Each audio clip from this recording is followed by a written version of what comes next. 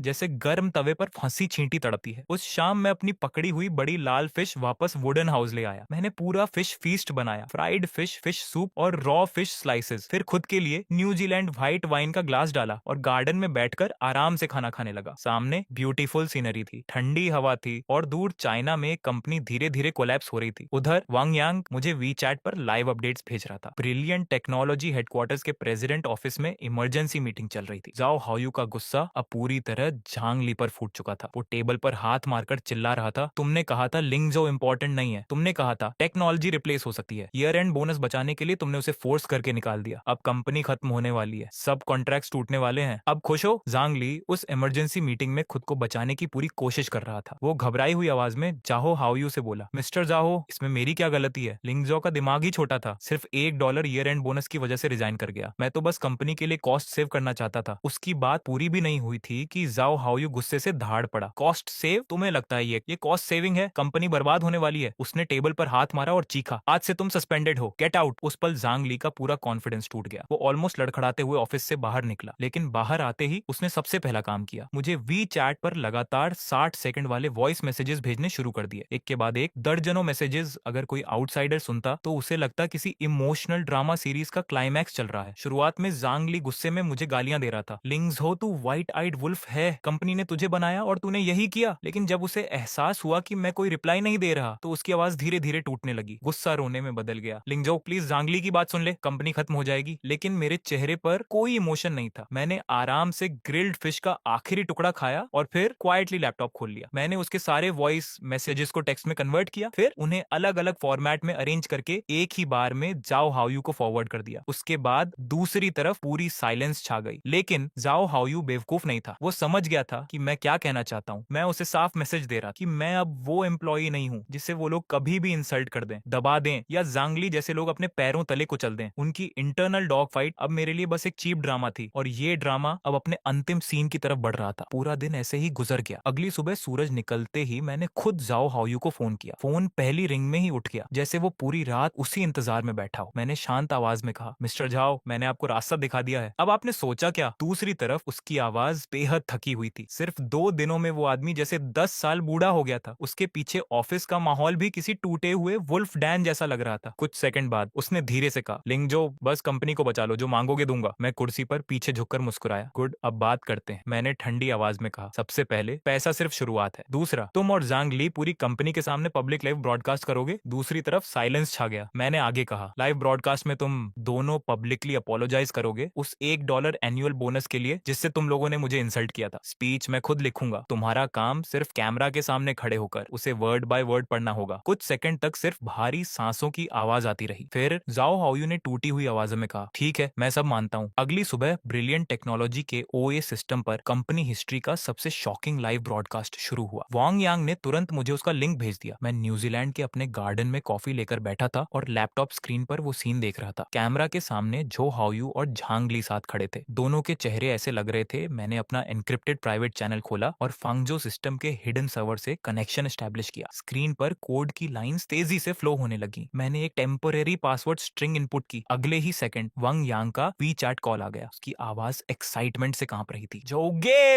हो गया, सिस्टम वापस ऑन हो गया, सारे कंप्यूटर स्क्रीन फिर से चालू हो गए। मैंने बस हल्की सी हम की आवाज निकाली, फिर शांत टोन में कहा, लेकिन ये सिर्फ टेम्परेरी अनलॉक है। दूसरी तरफ अचानक साइलेंस छा गया। मैंने आगे कहा, 72 आवर्स बाद अगर नया इंस्ट्रक्शन नहीं मिला तो सिस्टम फिर से लॉक हो जाएगा और इस बार सिर्फ लॉक नहीं, परमानेंट डेटा डिस्ट्रक्शन होगा। मैं बेहद शांत आवाज में एक क्रूल ट्रूथ एक्सप्लेन कर रहा था। जाओ हाओयू को लगा था कि मनी ट्रांसफर करके प्रॉब्लम खत्म हो गई, लेकिन वो अभी भी सिचुएशन की डेप्थ नहीं समझ पाया था। मैंने वांग यांग का कॉल कट किया और तुरंत लैपटॉप पर नया ईमेल टाइप करना शुरू कर दिया। रिसीवर जो हाओयू, सब्जेक्ट लाइन थी Fangzhou system all rights, follow up discussion. Mail बहुत शॉर्ट था, मिस्टर जाओ, 30 मिलियन ट्रांसफर करने के लिए धन्यवाद, लेकिन ये पेमेंट सिर्फ 72 आवर टेम्पोरेरी अनलॉक के लिए थी। अब बात करते हैं फंगजो सिस्टम की असली ओनरशिप की। उस मेल के साथ मैंने एक पीडीएफ अटैचमेंट भी भेजी। उस पीडीएफ के अंदर था फंगजो कोर एल्गोरिदम का international patent certificate, patent holder के नाम पर साफ लिखा था लिंजू एप्लीकेशन डेट, 1 साल पुरानी। यानी जब मैं ब्रिलियंट टेक्नोलॉजी में फंगजाओ बना रहा था, उसी दौरान मैंने क्वाइटली उसके सबसे इंपॉर्टेंट कोर एल्गोरिदम को अपने पर्सनल नेम पर इंटरनेशनल पैटेंट ऑर्गेनाइजेशन में रजिस्टर करा दिया। पूरी सिचुएशन बिल्कुल ऐसी थी जैसे मैंने किसी के लिए एक शानदार बिल्डिंग बनाई हो, लेकिन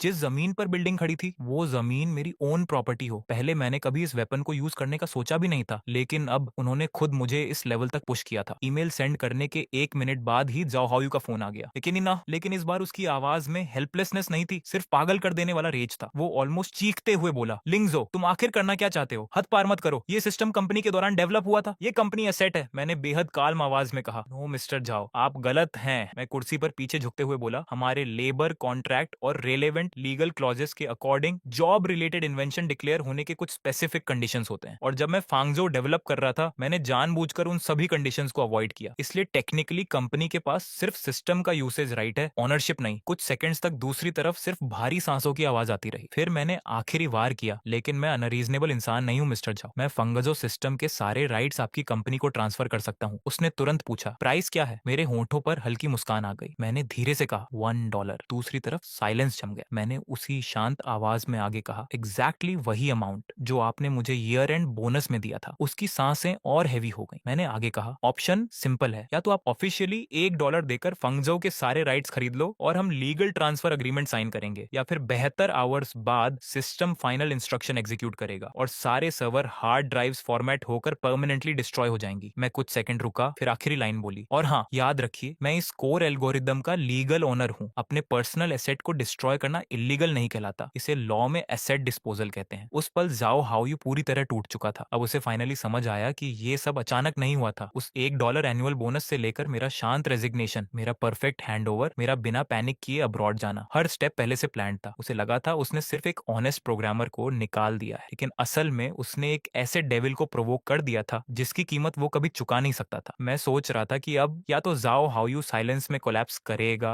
या पूरी तरह सरेंडर, लेकिन तभी अचानक एक अनएक्सपेक्टेड कॉल आया जिसने मेरी रिदम तोड़ दी। फोन पर एक अनफैमिलियर डोमेस्टिक नंबर फ्लैश हो रहा था, लेकिन एक नजर में ही मुझे एहसास हो गया ये जाओ हाउ यू का आदमी नहीं है। मैंने कॉल उठाया। दूसरी तरफ काल्म और मेच्योर आवाज आई, मिस्टर लिन, मैं कीमिंग टेक्नोलॉजी का सीईओ ली किमिंग बोल रहा हूँ। मैं सीधे पॉइंट पर आता हूँ। ब्रिलियंट टेक्नोलॉजी के साथ जो कुछ हुआ हमने सब सुना है। हमारी टेक्निकल टीम ने फंगजो सिस्टम पर साइड रिसर्च किया और ऑनेस्टली हम शॉक्ड रह गए। आप एम्प्लॉय बनकर इंसल्ट नहीं होना चाहिए। मैं कुछ नहीं बोला। वो आगे बोला, हम आपको काइमिंग टेक्नोलॉजी ज्वाइन करने का इन्विटेशन देना चाहते हैं, लेकिन एम्प्लॉय की तरह नहीं, पार्टनर की तरह। उसकी ये लाइन सुनकर मेरी आंखें हल्की सी सिकुड़ गईं, क्योंकि पहली बार किसी ने मुझे सिर्फ कोडर नहीं बल्कि क्रिएटर की तरह ट्रीट किया था। ली किमिंग सिर्फ कोई ऑर्डिनरी बिजनेसमैन नहीं था। उसकी बातों के पीछे साफ दिख रहा था कि वो मुझे हायर नहीं करना चाहता। वो मुझे समझ चुका था। वो फंगजो सिस्टम की असली वैल्यू जानता था, और शायद उसी के साथ मुझे भी। उसने जो कंडीशंस दी थी वो ऑलमोस्ट मेरी हर जरूरत को परफेक्टली मैच करती थी। कंप्लीट फ्रीडम, फाइनेंशियल सपोर्ट और एक पावरफुल बैकिंग। पहली बार मुझे लगा कि शायद कहीं ऐसी जगह भी है जहां टैलेंट को सिर्फ इस्तेमाल नहीं किया जाता। लेकिन मुझे सबसे ज्यादा सरप्राइज इस बात का था कि ये खबर जाओ हाउ यू तक इतनी जल्दी कैसे पहुंच गई। शायद ली किमिंग ने जानबूझकर रूमर लीक किया था ताकि प्रेशर बढ़े और ब्रिलियंट टेक्नोलॉजी को आखिरी चोट लगे। जो भी हो, ली किमिंग का कॉल खत्म होने के 10 मिनट बाद ही वांग यांग का इमरजेंसी मैसेज आ गया। उसने लिखा, जो हाउ यू पागल हो गया है, उसने ऑफिस में जो हाथ आया सब तोड़ दिया। अभी इमरजेंसी हाई लेवल मीटिंग चल रही है। लगता है चीमिंग टेक्नोलॉजी के खिलाफ स्ट्रेटेजी डिस्कस हो रही है। मैंने फोन स्क्रीन को कुछ सेकंड्स तक देखा और हल्का सा मुस्कुराया, क्योंकि जाओ हाउ यू किसी से ज्यादा अच्छी तरह ये जानता था कि अगर फंगजो सिस्टम राइवल कंपनी क्यूमिंग टेक्नोलॉजी के हाथों में चला गया तो ब्रिलियंट टेक्नोलॉजी सिर्फ टेम्परेरी क्रिपल नहीं होगी, वो पूरी तरह खत्म हो जाएगी। क्याइमिंग टेक्नोलॉजी फंगजो की फाउंडेशन यूज करके कुछ ही महीनों में उससे भी पावरफुल प्रोडक्ट्स लॉन्च कर सकती थी, और तब मार्केट में ब्रिलियंट टेक्नोलॉजी का नाम मिटने में ज्यादा समय नहीं लगता। मैंने आखिरकार ला किमिंग को छोटा सा रिप्लाई भेजा, मिस्टर ली, आपकी अप्रिसिएशन के लिए थैंक यू। आपकी कंडीशंस बहुत अट्रैक्टिव हैं। मुझे थोड़ा टाइम दीजिए, मैं सोचकर जवाब दूंगा। मैंने जानबूझकर फाइनल आंसर नहीं दिया, क्योंकि अभी गेम पूरी तरह खत्म नहीं हुआ था। उधर जो हाओयू ने अपनी फ्रस्ट्रेशन का सारा गुस्सा जांगली पर निकाल दिया। ऑफिशियल नोटिस जारी हुआ और जांग ली को कंपनी से फायर कर दिया गया। लीगल डिपार्टमेंट ने उसे मेजर वर्क नेग्लिजेंस के लिए डायरेक्टली रिस्पॉन्सिबल ठहराया और कंपनी लॉसेस के कॉम्पेंसेशन का नोटिस भी भेज दिया। जिस औरत ने पूरी जिंदगी दूसरों को इस्तेमाल किया था, उसे आखिर में उसी कंपनी ने सबसे पहले बाहर फेंक दिया। लेकिन कहानी यहीं खत्म नहीं हुई। अपनी जॉब पोजीशन और रेप्यूटेशन खोने के बाद जांग ली ने सबसे नीच हरकत, उसने समहाउ मेरे होम टाउन का एड्रेस ढूंढ लिया और सीधे मेरे पेरेंट्स पेरेंट्स के घर पहुंच गई। उस दिन मैं न्यूजीलैंड में बैठा स्मार्ट सिक्योरिटी कैमरा से अपने पेरेंट्स का हाल देख रहा था। मैं वीडियो कॉल करने ही वाला था कि कैमरा स्क्रीन में अचानक झांगली दिखाई दी। वो मेरे घर के बाहर घुटनों के बल बैठी थी। दरवाजा खुलते ही उसने जोर जोर से रोना शुरू कर दिया। उसके बाल बिखरे हुए थे, मेकअप पूरी तरह खराब हो चुका था और उसका चेहरा किसी डिसेंट डायरेक्टर का नहीं बल्कि किसी टूट चुकी औरत का लग रहा था। लेकिन उसकी आंखों में अभी भी वही चालाकी थी। वो मेरे पेरेंट्स के सामने खुद को विक्टिम दिखाने लगी। रोते हुए बोली, अंकल आंटी प्लीज मेरी मदद कीजिए, ये सब लिंगजो की वजह से हुआ है। वो बहुत नैरो माइंडेड है। मैंने बस उसे थोड़ा समझाया था, लेकिन उसने बदला लेने के लिए पूरा कंपनी ट्रैप में फंसा दिया। अब मिस्टर जाओ मुझे फायर कर रहे हैं, मुझसे मिलियंस का कंपेंसेशन मांगा जा रहा है, मेरे ऊपर मॉर्गेज है, मुझे बच्चे को पालना है, प्लीज उसे समझाइए कंपनी को छोड़ दे वरना वो जेल चली जाएगी। वो रो भी रही थी, हंस भी रही थी और इतनी कन्विंसिंग एक्टिंग कर रही थी कि मेरे सिंपल पेरेंट्स सच में डर गए। मेरी माँ घबराकर उसे पानी देने लगी, लेकिन मैं स्क्रीन के दूसरी तरफ बैठा उसका असली चेहरा साफ देख रहा था। उसकी हर बात मुझे और ठंडा बना रही थी। मैंने तुरंत उसे कॉल नहीं किया, मैंने सीधे सिक्योरिटी कैमरा का रिमोट वॉइस बटन दबाया। अचानक घर के बाहर स्पीकर से मेरी आवाज गूंजी, ठंडी, इमोशनलेस और शार्प। डायरेक्टर जांग, याद है वो प्रोजेक्ट प्रपोजल जो मैंने 3 रात जागकर लिखा था और मीटिंग में आपने उसे अपना अचीवमेंट बता दिया था? जांग ली अचानक जम गई। मैंने बिना रुके आगे कहा, याद है जब आपने मेरा प्रोजेक्ट बोनस काटकर अपने यूजलेस रिलेटिव की सैलरी भर दी थी, तब आपको कर्मा याद नहीं आया? मेरी आवाज और धीमी हो गई। पूरे डिपार्टमेंट के सामने आपने मेरी मेहनत को वर्थलेस कहा था, मुझे पीयूए किया था। तब आपने नहीं सोचा था कि एक दिन विंड डायरेक्शन बदल जाएगी? मेरे पेरेंट्स शॉक में खड़े थे और जांगली का चेहरा धीरे धीरे सफेद पड़ता जा रहा था। मैंने आखिरी लाइन बोली, अब अपने फेक टीयर्स और लाइज लेकर मेरे घर से निकल जाओ। मैं इस कैमरा में तुम्हारा चेहरा दोबारा नहीं देखना चाहता। मेरी आवाज ज्यादा ऊंची नहीं थी, लेकिन उसमें ऐसी ठंडक थी जिसे सुनकर जांग ली पूरी तरह टूट गई। उसके शरीर से जैसे सारी ताकत निकल गई हो। वो कुछ सेकंड्स तक जमीन पर बैठी रही, फिर धीरे धीरे उठी। उसका चेहरा शर्म,